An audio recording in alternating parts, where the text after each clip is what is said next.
Mazmur 49 ayat 1-21. Perikopnya adalah kebahagiaan yang sia-sia. Bapak Ibu Saudara dikasihi dan diberkati oleh Tuhan, ini merupakan video bagian pertama untuk kita membahas Mazmur 49 ini.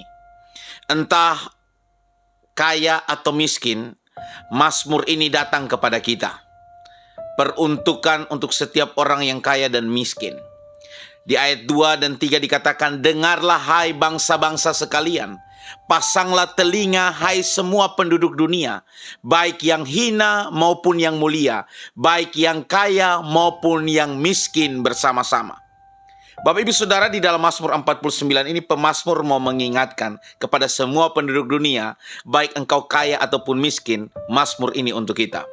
Mazmur 49 ini berkaitan dengan dua pokok penting. Mazmur 49 ini berkaitan dengan dua pokok penting, yaitu kematian dan uang. Kematian dan uang. Pemazmur ini katakan, jangan memegahkan diri dengan kekayaanmu atau percaya kepada kekayaanmu. Dituliskan oleh pemazmur, dijelaskan dalam mazmur ini. Ia menjelaskan hal yang pertama. Karena apa? Kekayaan kita tidak dapat mencegah kita dari kematian. Jangan sombong dengan kekayaan materi yang kau miliki, karena tidak dapat menolong engkau dari kematian. Ayat 6-10 katakan, mengapa aku takut pada hari-hari celaka, pada waktu aku dikepung oleh kejahatan pengejar-pengejarku. Mereka yang percaya akan harta bendanya dan memegahkan diri dengan banyaknya kekayaan mereka. Tidak seorang pun dapat membebaskan dirinya atau memberikan tebusan kepada Allah ganti nyawanya, karena terlalu mahal harga pembebasan nyawanya dan tidak memadai untuk selama-lamanya, supaya ia tetap hidup untuk seterusnya dan tidak melihat lubang kubur. Di dalam Mazmur ini, Bapak Ibu Saudara, pemazmur mengingatkan kita terlebih dahulu untuk supaya jangan meletakkan kekayaan kita sebagai sesuatu yang harus dikejar sungguh-sungguh, karena kekayaan kita tidak bisa meloloskan kita dari kematian.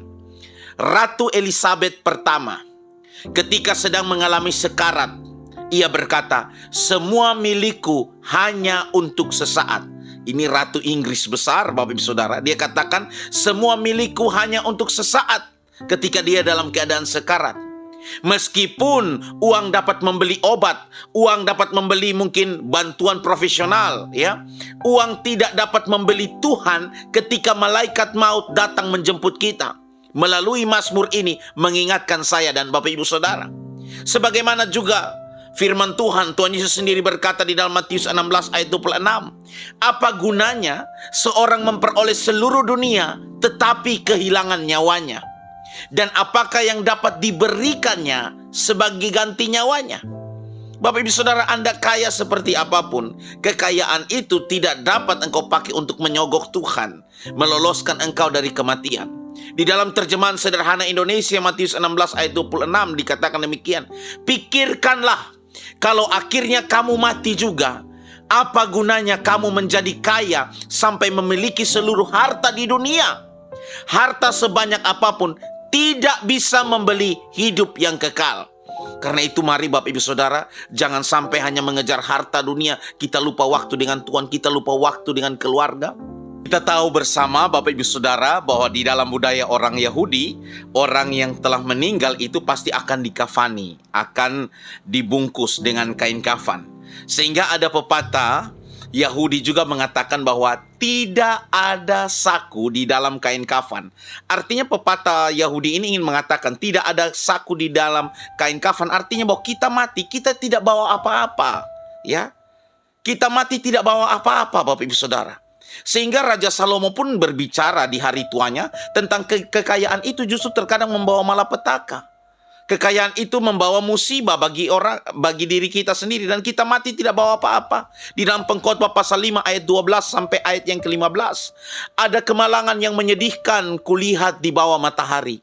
Kekayaan yang disimpan oleh pemiliknya menjadi kecelakaannya sendiri. Kadang-kadang kekayaan kita justru jadi kekayaan kita membawa kecelakaan bagi diri kita. Orang merampok kita, pelaku kriminal mengincar kita.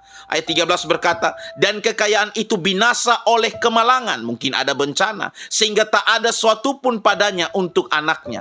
Sebagaimana ia keluar dari kandungan ibunya, demikian juga ia akan pergi, telanjang seperti ketika ia datang. Dan tak diperolehnya dari jeripayanya suatu pun yang dapat dibawa dalam tangannya.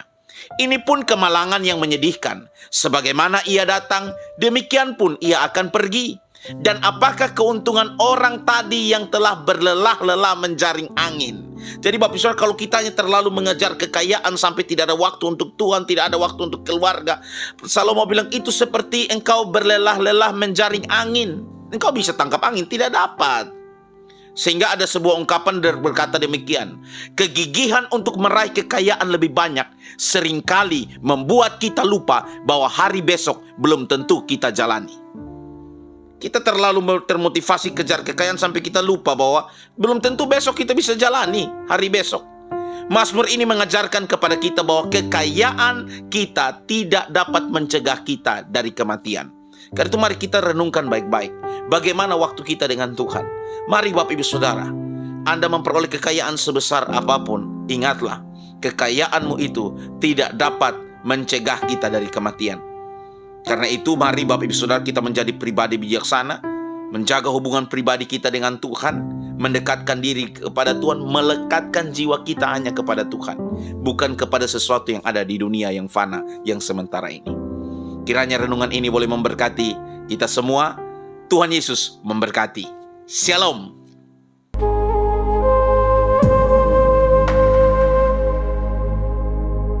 Yang ingin mengambil bagian dalam pelayanan ini dapat mendukung dengan menabur bagi pekerjaan Tuhan.